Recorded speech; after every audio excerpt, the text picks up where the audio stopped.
Jadi latihan dekomposisi itu saya kasih satu contoh yang paling di atas, membagi masalah besar menjadi bagian kecil lalu dikerjakan satu persatu. Perhatikan semua. Saya kasih contoh satu masalah.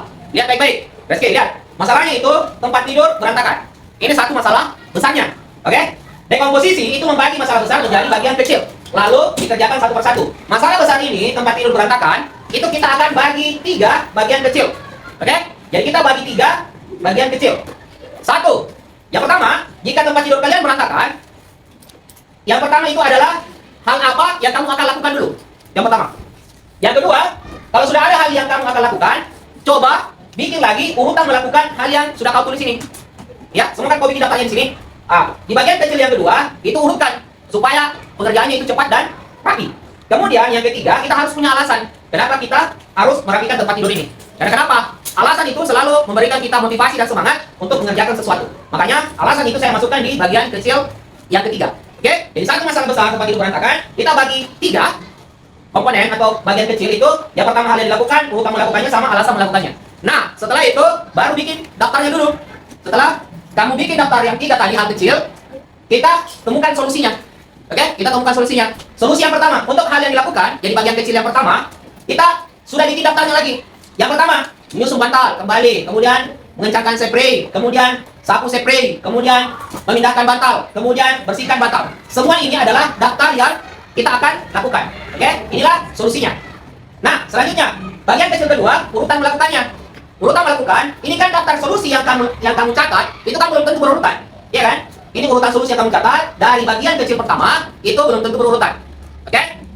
Nah, sekarang di bagian kecil kedua, itu kita urutkan. Yang pertama apa dulu? Pasti memindahkan bantal dulu. Ya kan? Memindahkan bantal. Setelah memindahkan bantal, apa yang kamu akan lakukan kedua?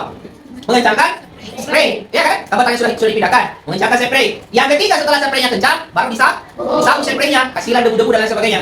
Kemudian yang keempat, setelah spray disapu, kan ada bantal yang dipindahkan. Itu dibersihkan juga. Jangan dinaikkan, bersihkan dulu bantalnya. Setelah dibersihkan bantalnya, menyusun bantal kembali. Jadi spray sudah dirapikan, sudah disapu, bantal sudah dibersihkan. Yang terakhir, bantalnya disusun kembali di tempat tidur. Inilah urutan melakukannya. Itu. Setelah itu, kita harus punya alasan. Kenapa kita harus merapikan tempat tidur berantakan? Karena kenapa? Tempat tidur berantakan itu adalah satu masalah besar yang kita harus carikan solusinya supaya tempat tidurnya rapi kembali. Nah, pasti harus ada alasan supaya kalian termotivasi. Alasannya apa?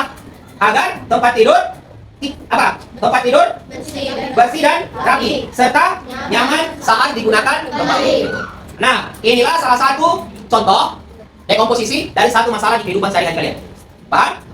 Dan sekali lagi saya jelaskan, dekomposisi itu adalah membagi masalah besar menjadi bagian kecil lalu dikerjakan satu per satu. Masalah besarnya tadi adalah tempat tidur berantakan, bagian kecilnya kita bagi 3, hal yang dilakukan, urutan melakukan sama alasan melakukan. Setelah itu solusinya sudah ada.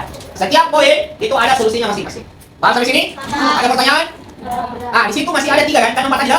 3 tadi itu apa? Yang pertama, meja belajar. Yang kedua, lemari pakaian. Yang ketiga, lantai kamar. Kalian bikin seperti ini. Tapi pasti berubah masalahnya. Kalau meja belajar tadi berarti meja belajar berantakan, tak? Kalau lemari pakaian berarti lemari pakaian berantakan. Kalau misalnya lantai kamar berarti lantai kamar kotor. Itu masalah besarnya. Kalian bagikan solusi seperti ini. Boleh, masih boleh kamu gunakan ini.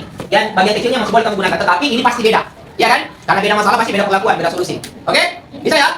Saya kasih waktu, semoga bisa selesai dalam 30 menit. Ya, kalau tidak bisa selesai 3-3-nya, satu saja dulu. Pilih salah satunya, itu kan ada 3 toh? Boleh kalian pilih salah satunya. Satu orang satu saja. Boleh pilih. Jadi tadi meja belajar, lemari pakaian sama lantai kamar. Boleh pilih salah satunya, satu saja, tidak usah 3-3-nya. Boleh ya? Oke, silakan dikerjakan.